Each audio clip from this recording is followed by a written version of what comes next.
You asked God to take it all. The heartbreak, the disappointment, the confusion. You just wanted it gone. You didn't want to feel another ounce of it. You wanted peace. You wanted rest. You wanted relief. But He didn't take it away.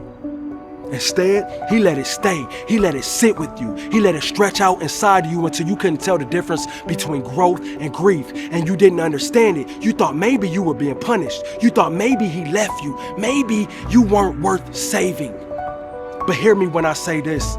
God doesn't waste pain. Not a single drop of it. See, you asked Him for peace, but instead He gave you pressure.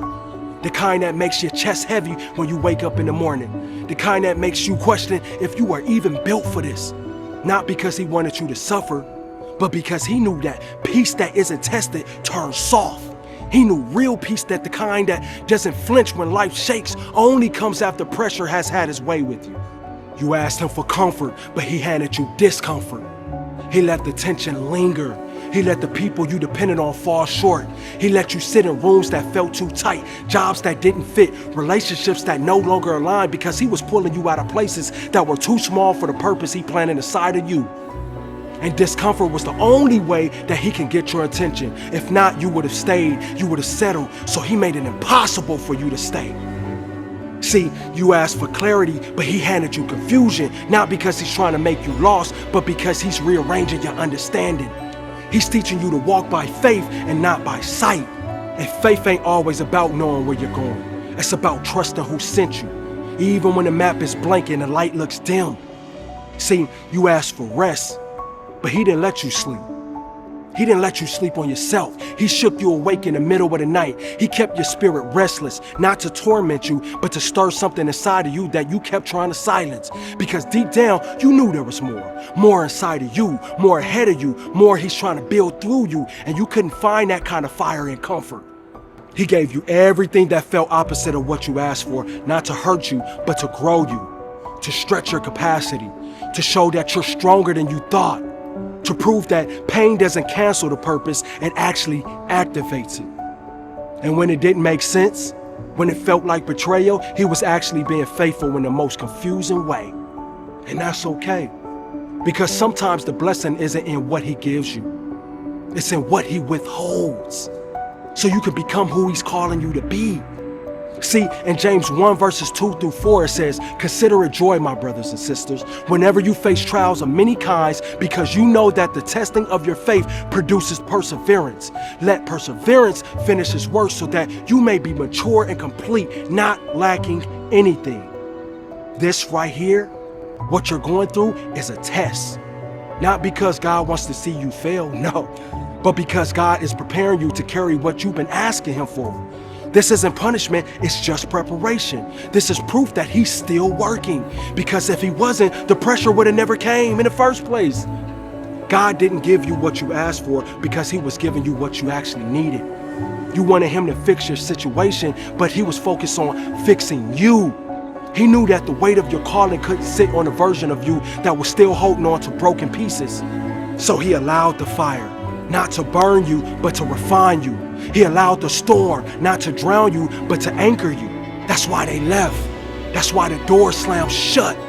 That's why it hurt so bad. Because every tear, every breakdown, every stretch of silence, it was part of the breaking that had to happen so the real you could rise from the rubble. God's not in the business of making you comfortable. He's in the business of making you ready for your assignment, ready for your destiny, ready for the weight of the things that you've been praying for, but you don't even realize what it actually costs. And to carry that, you gotta be forged. And forging ain't easy. It's pressure, it's pain, it's lonely, it's confusing, it's heavy, but it's working. So if you're in this place right now, feeling like your prayers have hit the ceiling, like you're suffocating in your own process, don't rush out of it. Don't numb it. Don't run. Pay attention. Because sometimes God doesn't show up as the rescue. He shows up as the resistance. He becomes the weight, the silence, the test, because it's not just about getting you through, it's about pulling out what's been buried inside of you. This test is proof that you're chosen, that you're being refined, Like 1 Peter 1-7 says, these trials will show that your faith is genuine. It is being tested as fire tests and purifies gold, though your faith is more precious than mere gold. You think that you're breaking? Nah, you just becoming. And when it's all said and done, you won't just say I survived. You'll look in the mirror and barely recognize who you used to be. Not because life got easier, but because you got stronger. The pain didn't just pass. It didn't just pass through you, it actually shaped you. It carved out a version of you that only pressure could unlock. This isn't about running from what hurt you.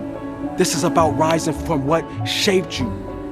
And look, you don't have to thank God for the pain. That'd be dishonest. But one day, you're gonna thank Him for not taking it away, because it made you stronger. Because He didn't let it destroy you, He let it develop you. He restored, not returned to who you were.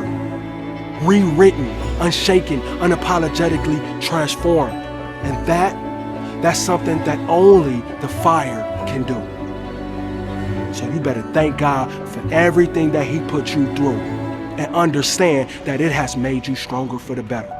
You got this. Keep going. Keep doing you. Keep your eye on the prize. Focus on God. Let away all the distractions and watch how your life turn around.